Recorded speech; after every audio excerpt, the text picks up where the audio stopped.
She opened her eyes, saw the ring, and knew her life had gone off the rails. Then Claire told her to check her phone. This is an original fictional story. Any resemblance to real persons, living or dead, or to actual events is purely coincidental. For a full 10 seconds after Claire said, "Your side of the closet is the one on the left," Iris seriously considered throwing the bottle of aspirin at her. Not because Claire was wrong. Because Claire was calm. Hangover calm. Married calm. Horribly elegant, coffee in hand, blouse sleeves rolled. Yes, obviously my wife lives here now calm. Iris hated it. Worse, some deeply traitorous part of her admired it. She planted both hands on the kitchen island and leaned forward as if the marble itself might offer legal guidance. This is not normal. Claire took another measured sip of coffee. That observation continues to be accurate. You don't get to be smug. I'm not smug. You're doing the rich version of smug. Claire's brow lifted. And what version is that? The version with excellent coffee and zero visible suffering. Claire set down her mug. I took aspirin before bed. You attacked tequila like it had insulted your bloodline. Iris straightened. I did not attack tequila. Claire looked at her for one long second. Then, with exquisite politeness, she said, I have video evidence of many things, Iris. Choose wisely. Iris pointed at her. You are enjoying this. A little. A lot. Claire's mouth curved. A lot. Iris groaned and dragged a hand down her face. The ring on her finger flashed again. Still there. Still real. Still deeply offensive. Claire's gaze dipped to it, then back to Iris.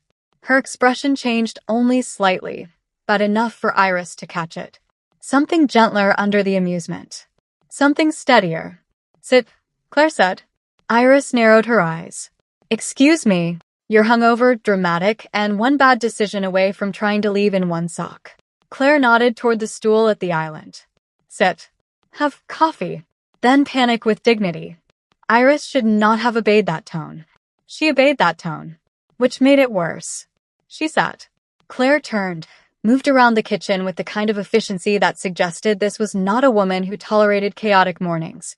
Within 60 seconds, there was a cup in front of Iris, black coffee, exactly the way she'd take it before deciding whether sugar would be surrender. Iris stared at it. Then at Claire. How do you know how I drink coffee? Claire opened the fridge. I don't. You guessed. You were going to correct me if I was wrong. Iris wrapped both hands around the mug. I hate how effective that is. I know. No, you don't. Claire glanced over her shoulder, not missing a beat. You say that every 5 minutes. It's becoming part of your charm. Iris made a face at her and drank the coffee. It was perfect, which felt like sabotage. Claire set toast on a plate, added butter, set it in front of Iris too. Iris looked personally betrayed by the plate. This is how cults work. This is how breakfast works. No, this is how wealthy women trap people in tasteful kitchens. Claire leaned lightly against the opposite counter, all easy posture and unforgivable composure. You signed a contract in a chapel at 2 a.m, kissed me in front of witnesses, and told your phone my wife is ridiculously hot. Iris took a savage sip of coffee. That woman on the video is dead to me. Claire's eyes warmed. She seemed fun. She was reckless. She was honest. That landed harder than Iris wanted it to. She looked away first. Bad start. Iris hated bad starts. So she did what any sensible, deeply overwhelmed woman would do. She called Tori. The phone rang twice before Tori answered, too quickly, as if she had been waiting with her face 6 inches from the screen. Tell me you're still married. Iris closed her eyes. I'm hanging up. No. Don't you dare. I want details. There are no details. There is only catastrophe. On the other end, Tori cackled. You sound awful. I feel awful. Worth it. It was not worth it.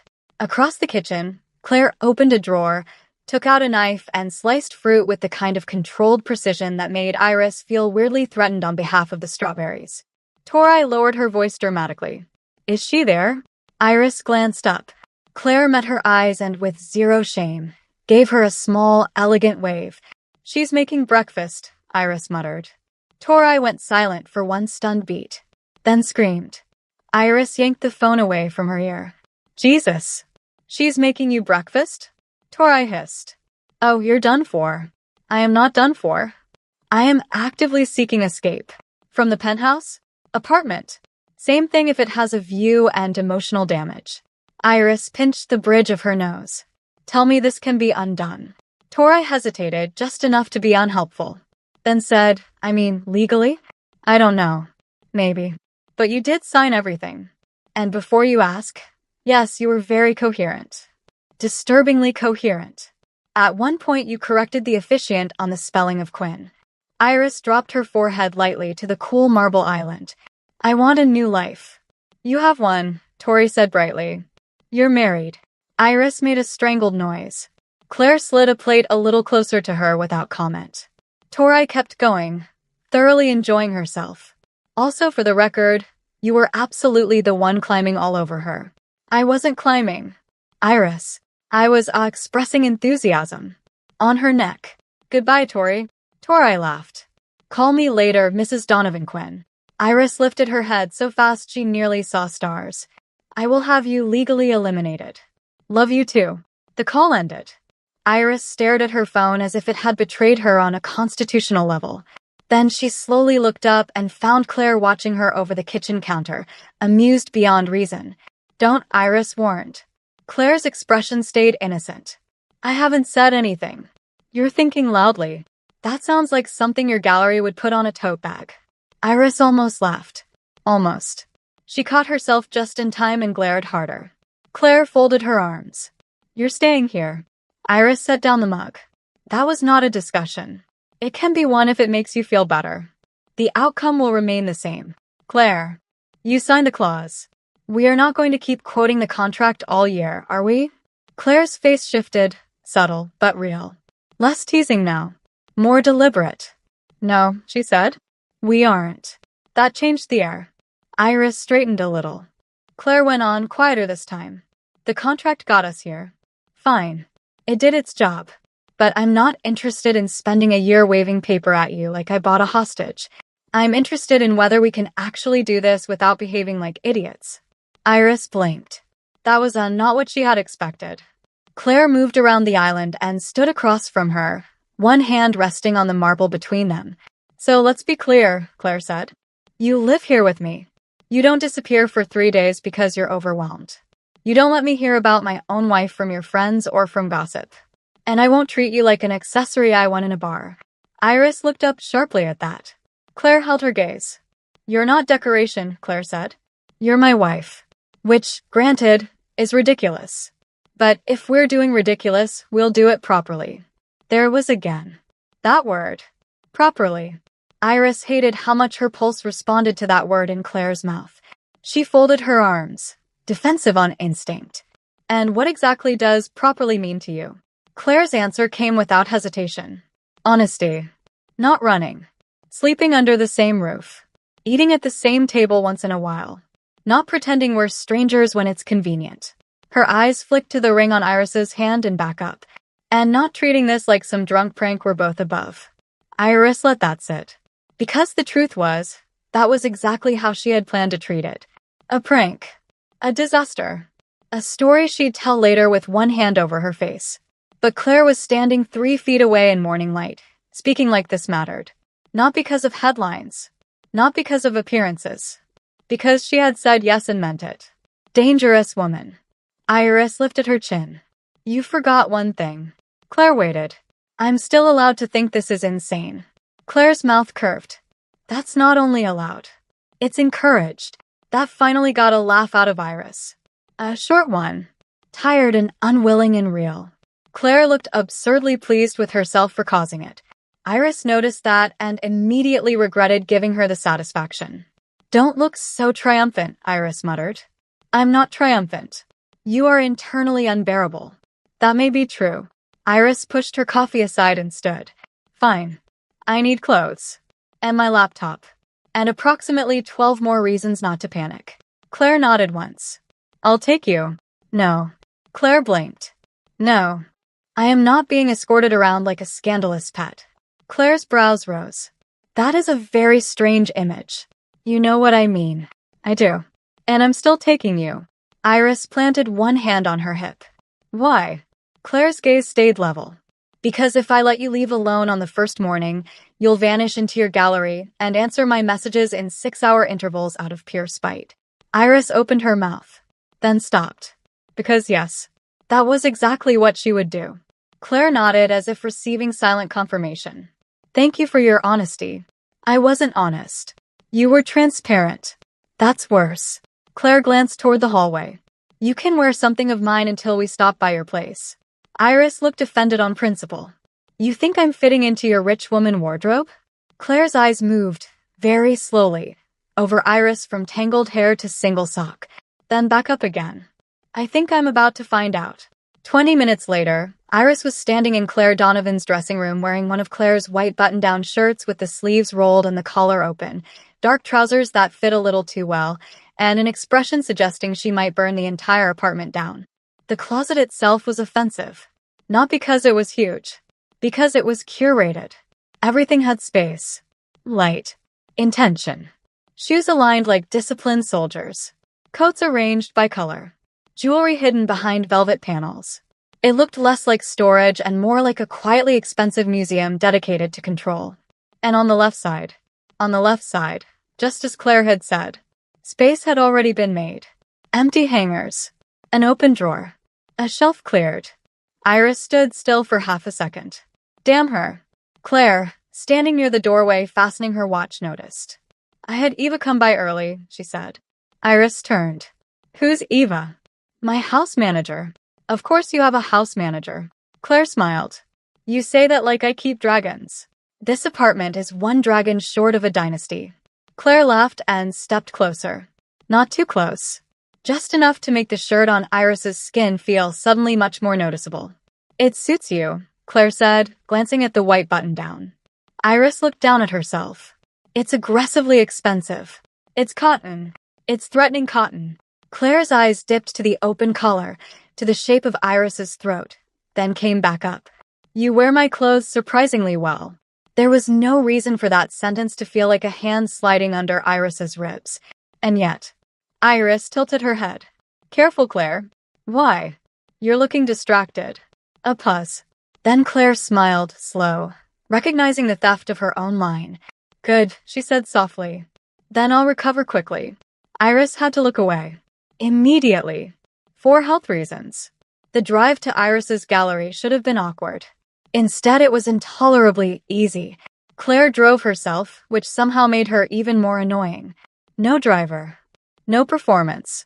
Just Claire behind the wheel of a car that purred like money and obeyed like military training. Iris sat in the passenger seat trying very hard not to notice Claire's hands on the steering wheel. It was difficult. The city moved around them in cool gray-blue light, the late-morning traffic beginning to thicken. Claire drove with the same precise calm she did everything else. One hand at the wheel. One elbow relaxed. Eyes forward. No unnecessary movements. Iris watched her for 3 silent seconds and then said, You realize this looks exactly like the opening scene of a very specific kind of mistake. Claire didn't glance away from the road. Marriage. Kidnapping with excellent upholstery. Claire's mouth twitched. You're in no danger. That sounds ominous when rich people say it. I'll work on my tone. Iris rested her head lightly against the seat and looked out the window. I still can't believe you're serious. I know. I genuinely thought you'd laugh this off by breakfast. Claire turned onto the next street. That was your first mistake. Iris snorted. How many have there been? Claire pretended to think about it. Do you want the short list or the annotated edition? Iris pointed at her without turning fully from the window. See? That's why this is dangerous. You're funny just often enough to disarm people. Is that what happened to you? Iris looked at her then. Claire looked back for 1 second before returning her eyes to the road. Too late. Question asked. Question heard. Iris crossed one leg over the other and muttered. Maybe. Claire's smile stayed private after that. When they reached the gallery, Iris suddenly saw it through Claire's eyes and hated that too. Small, yes, but not shabby. Front windows washed in pale winter light. Clean white walls. Matte black lettering. Thoughtful curation visible even from the sidewalk. 3 paintings in the front room, 1 sculptural piece near the rear wall, and a window display built around texture instead of noise. It had taste. It had restraint. It had Iris all over it. Claire shut off the engine and looked at it for a moment. You did this. Iris unbuckled. Don't sound shocked. I sound impressed. Iris paused with her hand on the door. Then, because she couldn't help herself, said lightly, Good answer. Claire's eyes warmed. It was the true one. Inside, the bell above the door gave a soft chime. A young woman behind the desk looked up from her laptop and froze. June. 26, brilliant, overcaffeinated, painfully observant, and absolutely the wrong witness for this specific morning. Her eyes dropped first to Iris, then to the ring, then to Claire, then back to the ring. June slowly stood. I'm sorry, she said with dangerous politeness. Who is this? Iris inhaled once and prepared to lie.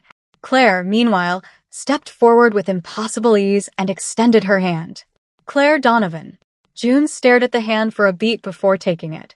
June Morales. Claire nodded. It's lovely to meet you. June looked at Iris. Is it? Iris closed her eyes briefly. June.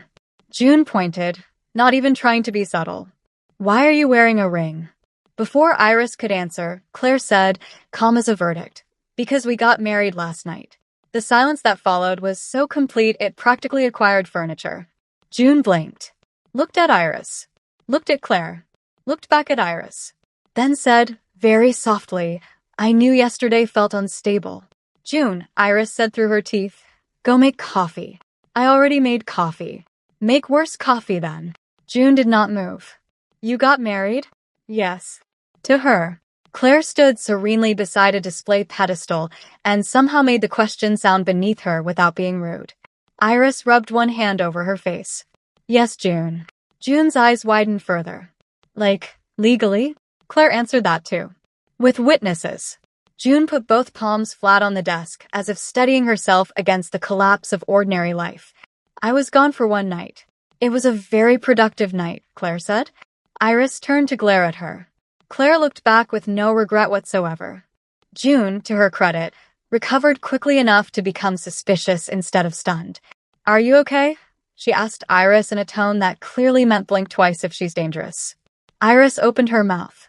Claire reached for a brochure on the desk and began reading it like a woman who could wait all day. It should not have been hot. It absolutely was. I'm fine, Iris said.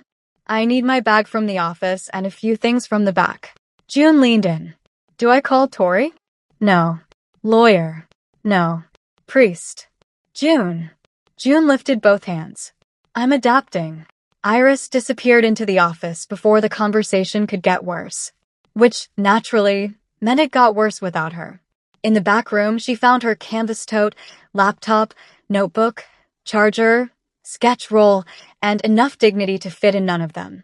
She shoved clothes from the emergency drawer into a bag too, her toothbrush, an old sweater, the scarf she liked, and then stopped dead when she caught herself packing like she actually lived elsewhere now.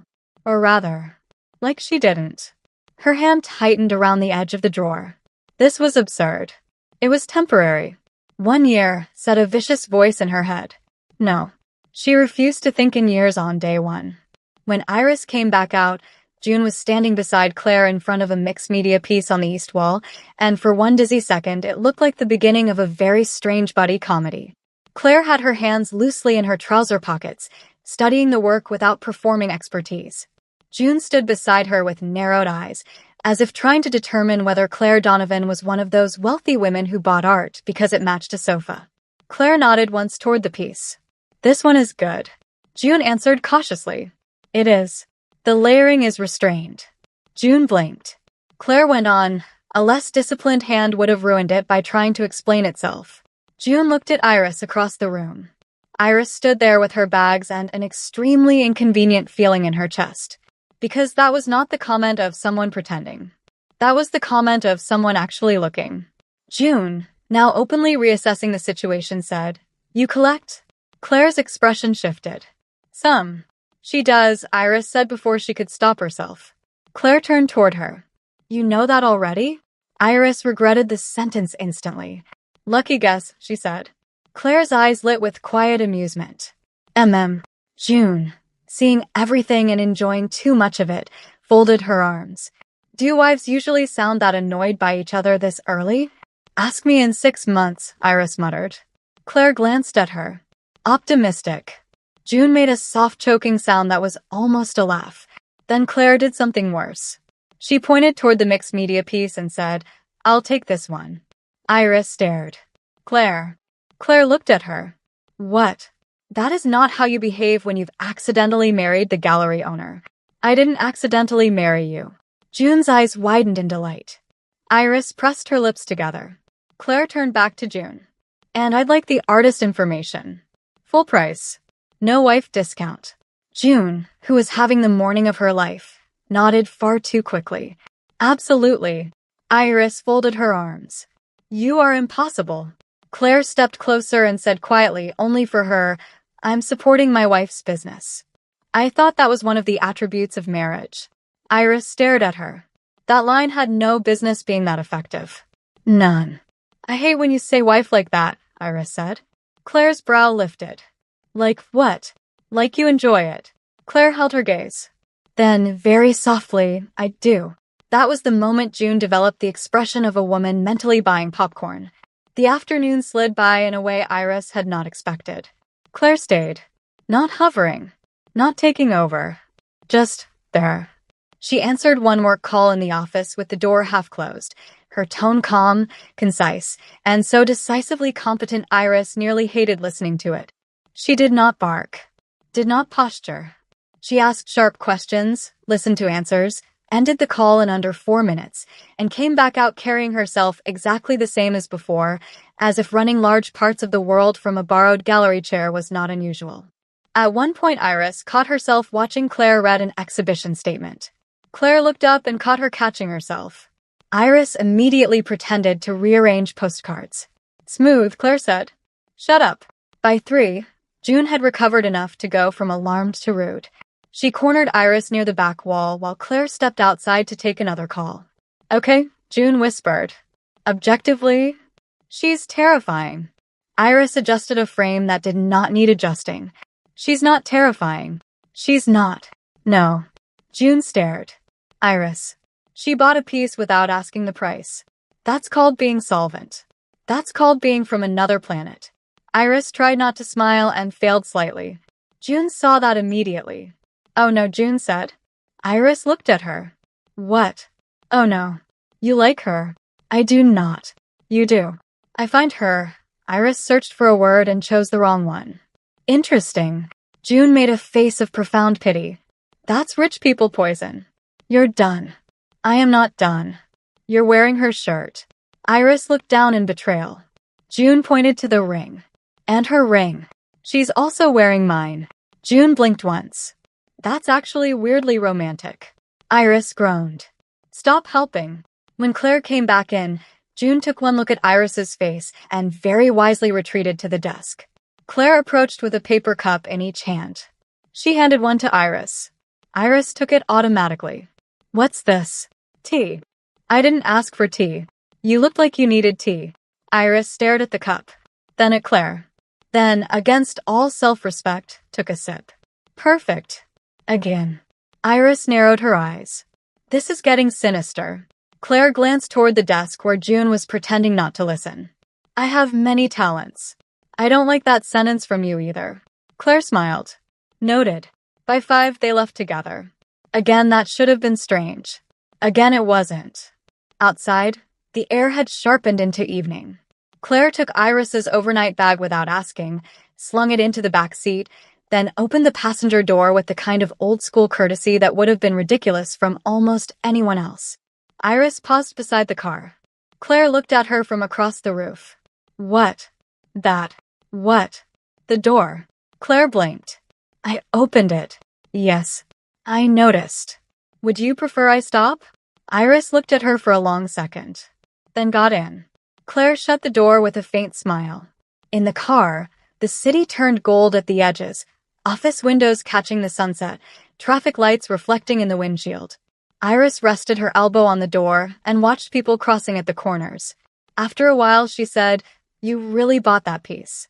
Claire kept her eyes on the road. Yes. You didn't have to. I know. Iris turned to look at her. Then why did you? Claire was quiet for 2 beats. Then said, Because it was good. Because your eye is good. Because I'm not going to stand in the room where you built something with your own hands and pretend not to see it. That shut Iris up completely. Claire glanced at her then, just briefly.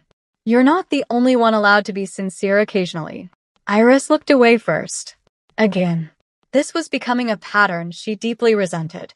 Back at the apartment, evening settled around them in warm light and quiet. No friends. No witnesses. No tequila. No chapel. Just the reality they had somehow dragged home with them. Claire hung her keys in the entryway. Iris set down her bag and stood in the middle of the living room like a woman arriving at the scene of a tasteful crime. So, she said. So Claire agreed. What do married people do at 6:30 when they've known each other for less than 24 hours? Claire took off her watch. Depends on the marriage. That's not helpful. Claire considered. We could order dinner. Normal. We could argue. Already covered. We could divide closet territory with unnecessary aggression. Tempting. Claire walked toward the kitchen. Or we could eat, talk, and attempt not to make this more ridiculous than it already is. Iris followed. You keep saying that like you weren't the one who proposed marriage over pool. Claire glanced over her shoulder. You keep saying that like you didn't accept. Fair. Iris hated fair. Dinner turned into takeout from a place downstairs that delivered in white paper bags and smelled better than it had any right to. Claire changed into a dark knit top and softer trousers. Iris kept the white shirt on and rolled the sleeves higher. They ate at the long table by the windows, city lights opening below them like a second sky. At first they did what strangers do when they're trying not to sound like strangers. Basic questions. Where did you grow up? How long have you had the gallery? What do you do when you're not marrying women in bars? Claire grew up in Connecticut and never said it apologetically. Iris grew up in a house where everyone talked over one another and no one believed in indoor voices. Claire had worked for her family's investment group and then split off to run part of her own portfolio and advisory arm because she preferred making decisions without a committee of relatives pretending concern with strategy. You have a family empire, Iris said, leaning back in her chair. Claire took a sip of water. That is an extremely dramatic phrase. It's accurate. It's inconveniently accurate. Iris pointed at her with a chopstick. See? There it is. You're not cold. You're just professionally composed. Claire's mouth curved. Is that your official diagnosis? Yes. Should I be concerned? Deeply. Claire laughed under her breath, then set her glass down. And you? What about me? Why a gallery, really? Iris looked down at her plate for a second.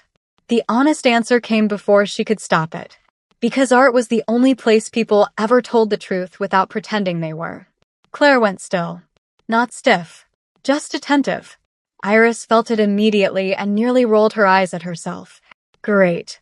Now she was sincere too. She made a face and looked up. That sounded more poetic than I intended. I know what you meant. Do you? Yes. The conversation slowed after that and changed shape. Less sparring now. More watching. More choosing what to say and what not to. At one point Claire stood to clear the table, and Iris stood too automatically. Their hands collided, reaching for the same carton. Claire's fingers slid over Iris's knuckles. Neither moved. The kitchen was quiet except for the distant hum of the city beyond the glass. You're doing it again, Iris said. Claire's gaze dropped to their hands. Doing what?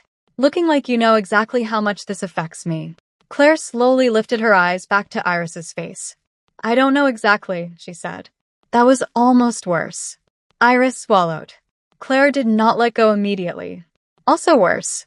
Then, very gently, she took the carton from Iris's hand and set it aside.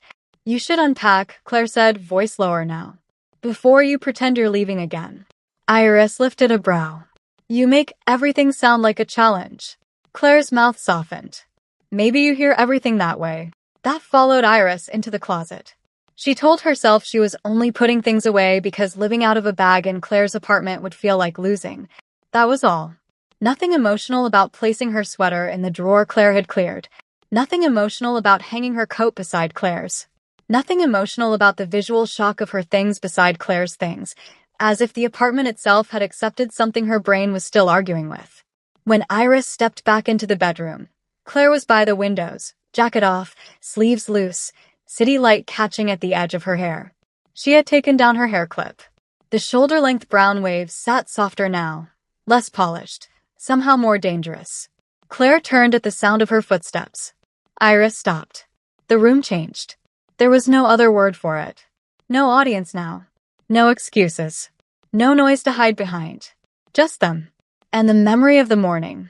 And the memory of the almost night before. Claire's gaze moved over her slowly.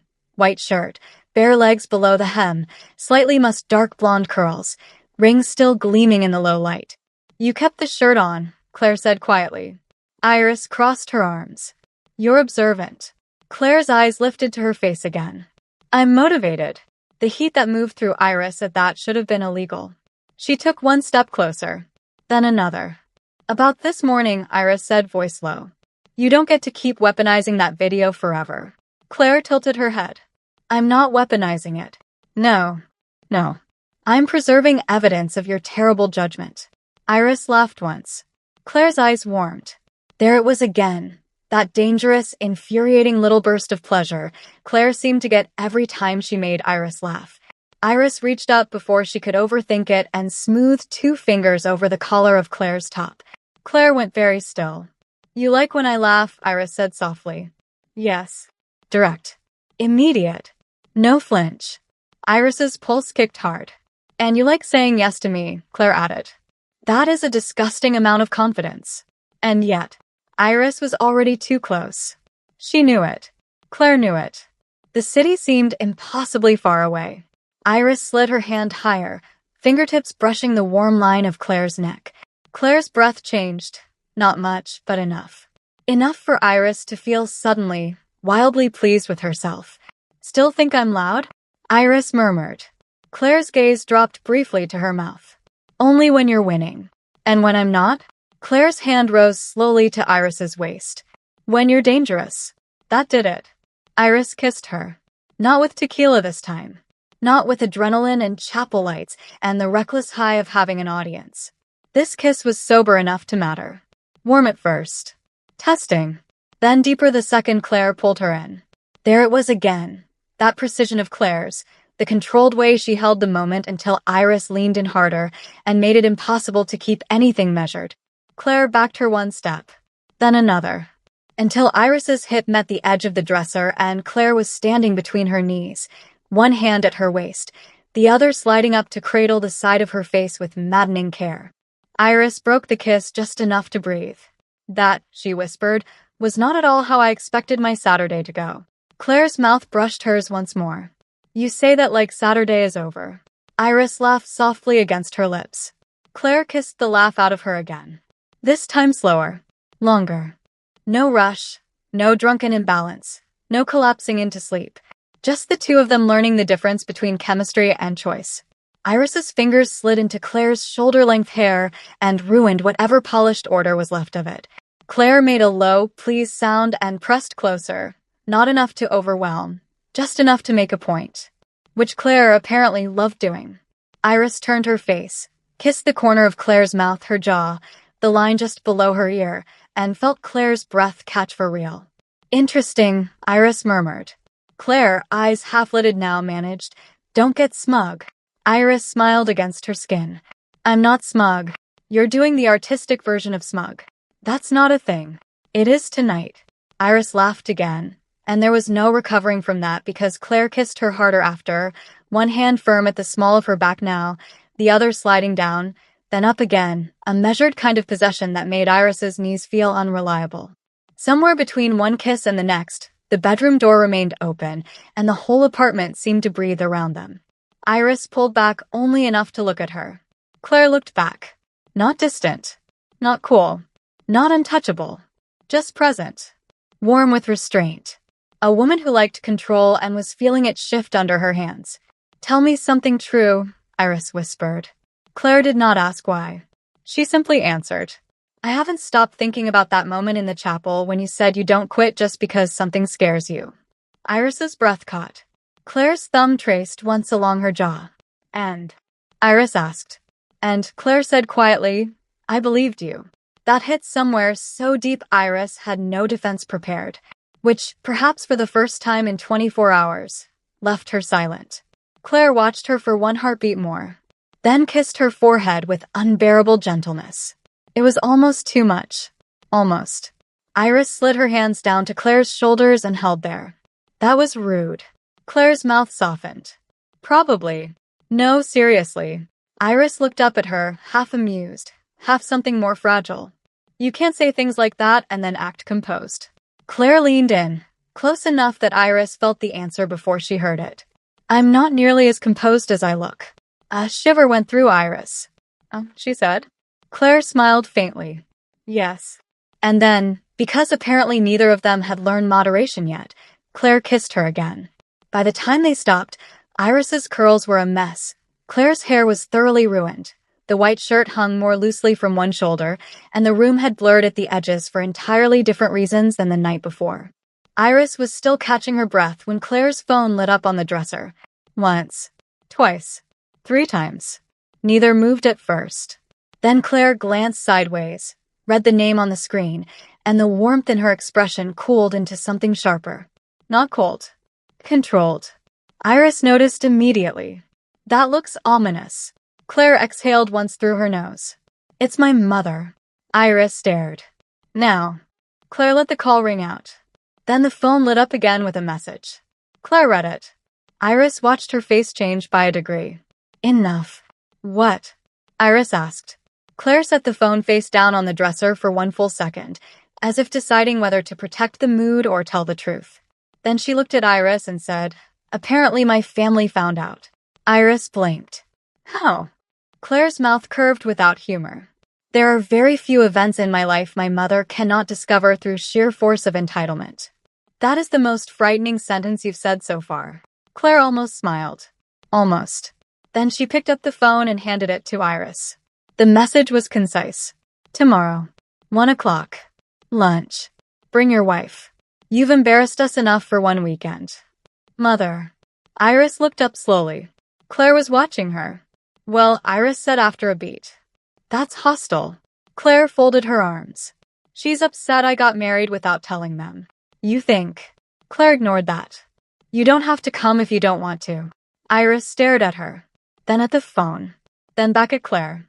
You just told me not to disappear for 3 days out of spite. Yes. And now you're offering me an escape route? Claire's gaze held hers. I'm offering you a choice. Iris looked at her for a long second. Then handed the phone back. No, she said. Claire's brows lifted slightly.